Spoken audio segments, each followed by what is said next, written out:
I was miserable in my life. I didn't like waking up. I ain't have no purpose. I didn't know what I was supposed to be doing. On October 8th, 1985, I walked in a comedy club for the first time, signed up for the following week.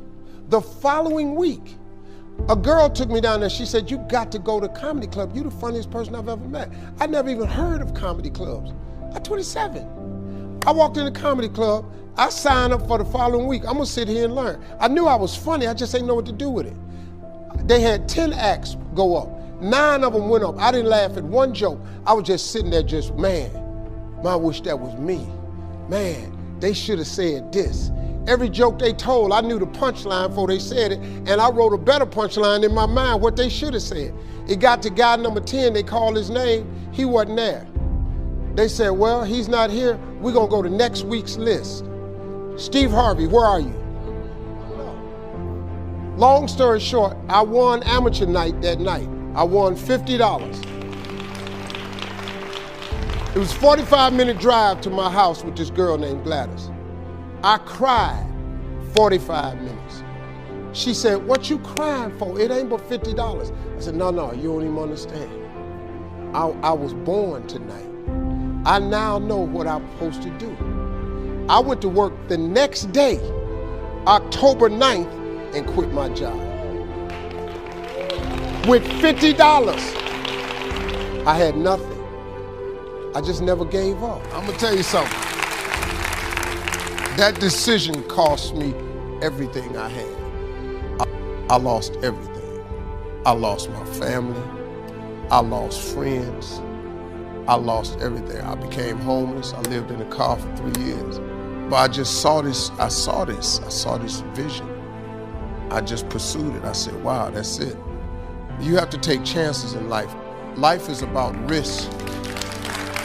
If you play it safe in life, you ain't gonna have much of a life. If you play it safe, you won't have much of a life. Life is risk. It takes courage to pursue your dream. Now, it's gonna cost you something. Most people are not willing to pay what it costs to go after your dream, because you're gonna have to hurt a little bit. And most people don't like being uncomfortable. If you don't wanna be uncomfortable, please do not pursue success, because success is a very uncomfortable feeling. And I just learned to be comfortable being uncomfortable. Life is hard.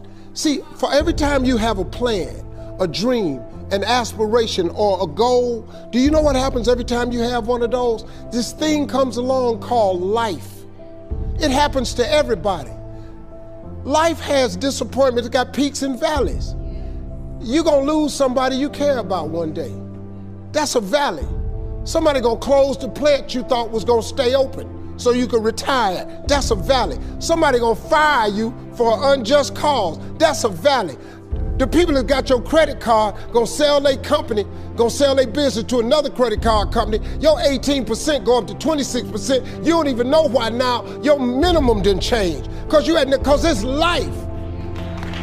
You can stop thinking that life fitting to be easy, cause I got news for you, it ain't. That's a false hope to think you're gonna have a wonderfully carefree life. That's unthinkable. We all live in this bubble. What you gotta do, you gotta put more air in your bubble. You got to blow your bubble up. Expand yourself. Take yourself out your comfort zone. Do not live in your bubble. Put some more air in your bubble. If you stay in your comfort zone, that's where you will fail. You will fail in your comfort zone. Success is not a comfortable procedure. It is a very uncomfortable thing to attempt. So you got to get comfortable being uncomfortable if you ever want to be successful. Start putting some pressure on. Put some pressure on yourself. Get out here and get about it. Look, I'd love to sugarcoat this thing for you. I'd love to tell you, look, you can go out here and get rich, do a couple of things. That ain't happening. You got to get real doggish. You gotta get downright funky if you wanna make it. Now, like I was telling you before, if you wanna be ordinary, you ain't even gotta listen to me. Just go on about your business. If you think ordinary is cool, ain't no problem. It's some really, really wonderful, ordinary people. But if you are sitting in this room and you have extraordinary aspirations, then you're gonna have to do extra. You put extra on top of ordinary and you come up with extraordinary. It's no other way. I'm sorry, but here's the fact. All of you have extraordinary capabilities, all of you. You have to decide if you are willing to do the things to put you in that category.